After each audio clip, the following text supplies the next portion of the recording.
दोस्तों नमस्कार। मैं डॉक्टर मनीष व्यास एक बार फिर आप सभी लोगों का मेरे इस YouTube चैनल पे वेलकम करना चाहता हूँ। दोस्तों आज मैं आप लोगों के लिए बहुत इंपॉर्टेंट विषय लेके आया हूँ। विषय है लीडरशिप, यानी कि नेतृत्व करने की क्षमता।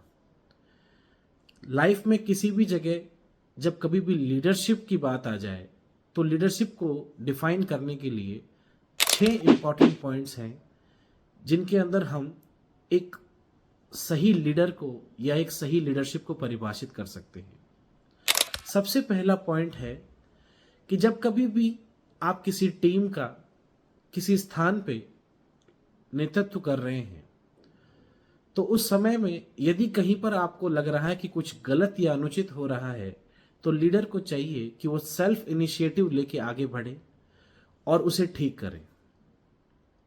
खुद आगे बढ़ के उसे गलत को सही करना होगा। दूसरा और बहुत इंपॉर्टेंट पॉइंट जो लीडर को परिभाषित करता है वो है डिसीजन मेकिंग पावर। लाइफ में हमेशा ध्यान रखें कि जब भी आप किसी ऐसे स्थान पर हैं कि जहां पर आपको लीडर माना गया है तो आपका डिसीजन मेकिंग वहां पर बहुत ही ज्यादा इंपॉर्टेंट हो जाता है। वो कहते हैं ना कि जब भी हम किसी लक्ष्य को साध रहे हैं और उसके लिए अगर हम बाण का प्रयोग कर रहे हैं, तीरंदाजी का प्रयोग कर रहे हैं, तो धनुष की विकृति और हवा की दिशा का ज्ञान होना आवश्यक है। ठीक उसी तरीके से जब कभी भी आप एक लीडर के रूप में डिसीजन मेकिंग की तरफ आगे बढ़ रहे हैं तो आपको उस डिसीजन से होने वाले परिणामों के बारे में पूर्णतया स्पष्टता होनी अनिवार्य है। तीसरा लीडरशिप का बहुत इंपॉर्टेंट और सबसे प्रमुख जो विषय है वो है कि आपको एक लीडर के रूप में कभी पक्षपात नहीं करना चाहिए। पार्शल होना लीडरशिप की पहचान नहीं है। जो नेता होते हैं तो वो उनके लिए कमजोर और ताकतवर सभी लोग एक समान होते हैं क्योंकि वो उन सभी के नेता होते हैं, वो उन सभी के लीडर होते हैं।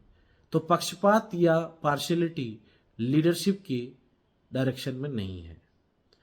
चौथा महत्वपूर्ण विषय जो लीडरशिप के अंदर समझना अनिवार्य है वो है कि खुद से पहले व्यक्ति को दूसरों के बारे में विचार करना पड़ेगा। जब कभी भी आप लीडर के रूप में कार्य करेंगे तो एक बात हमेशा याद रखना दोस्तों कि एक लीडर को हमेशा मिलता कम है और उसको देना ज्यादा पड़ता है। जब वो अपनी टीम के लिए ज्यादा से ज्यादा देने का प्रयास करता है तभी वो सही मायने में लीडर है।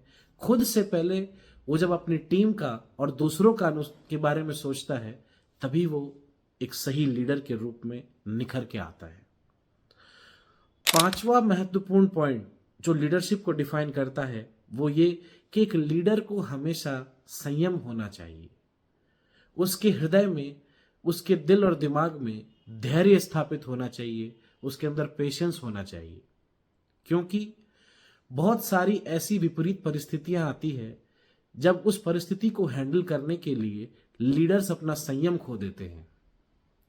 तो जब आपने अपना धैर्य ही खो दिया तो आप अपनी टीम को किस तरीके से हैंडल कर पाएंगे? आप जिस क्षेत्र को रिप्रेजेंट कर रहे हैं उस क्षेत्र को किस तरीके से हैंडल कर पाएंगे? तो इसके लिए एक लीडर के अंदर विनम्रता, संयम और धैर्य होना बहुत अनिवार्य है।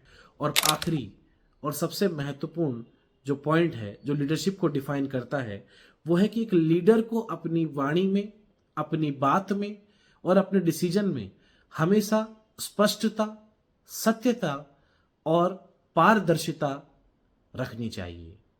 एक लीडर के द्वारा कही हुई सभी बातें हमेशा स्पष्ट हो, सत्य हो और ट्रांसपेरेंट हो, जिसका सीधा और सम्मुख प्रभाव पड़े।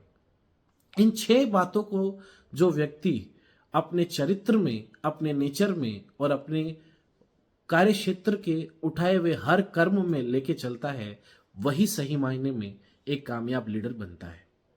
मैं चाहूंगा मेरे इस चैनल को देखने वाले सभी लोग लीडरशिप के इन 6 बातों को हमेशा ध्यान में रखें और एक कामयाब लीडर के रूप में अपने अपने क्षेत्र में सफल बने। नमस्कार।